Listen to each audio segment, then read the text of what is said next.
আমার এতিমখানায় এখন বর্তমানে প্রায় ১৫০র মতো এতিম লিস্টভুক্ত আছে। এরা এখানে অবস্থান করে। আমাদের একটা বিল্ডিং আছে, এখানেই নিচতলায় সুন্দর পরিবেশে ওরা অবস্থান করতেছে। ওদের খাওয়া দাওয়ার বিষয়টা আমরা সরকার থেকে আমরা ক্যাপিটেশন এক একজনের জন্য আমরা ৭৬ জনের ক্যাপিটেশন পাই, এক একজনের ২,০০০ টাকা করে মাসে। এতে সংকুলান হয় না। এলাকার লোকজন সাহায্য সহযোগিতা করে জাকাত ফিতরা, এর মাধ্যমে আল্লাহর রহমতে ওদের মোটামুটি ভালোই চলতেছে। রমজানে আলহামদুলিল্লাহ ভালোই কাটতেছে আমাদের, ভালো হচ্ছে।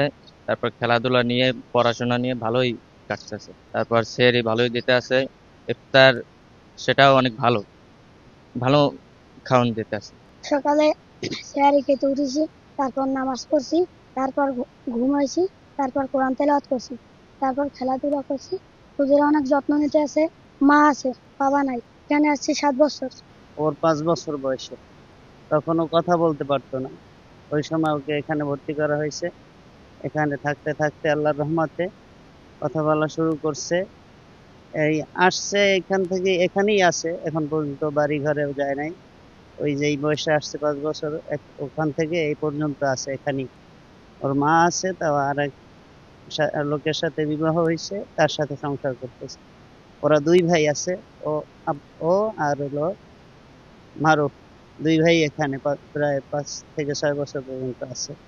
ঈদে ওদের জন্য নতুন জামা কাপড় দেওয়া হয়। ঈদের দিন ওদের খাবারের জন্য মিষ্টি জাতীয় খাবার থাকে এবং উন্নত মানের খাবার থাকে, গোস্ত ভাত। রমজানে কিছু জাকাত ফিতরা কিছু আসে। ঈদে ওদের ভালোই কাটে আল্লাহর রহমতে। আর ছুটি ওরা সবসময় এখানে থাকে, শুধু 2 ঈদে ওদেরকে ছুটি দেওয়া।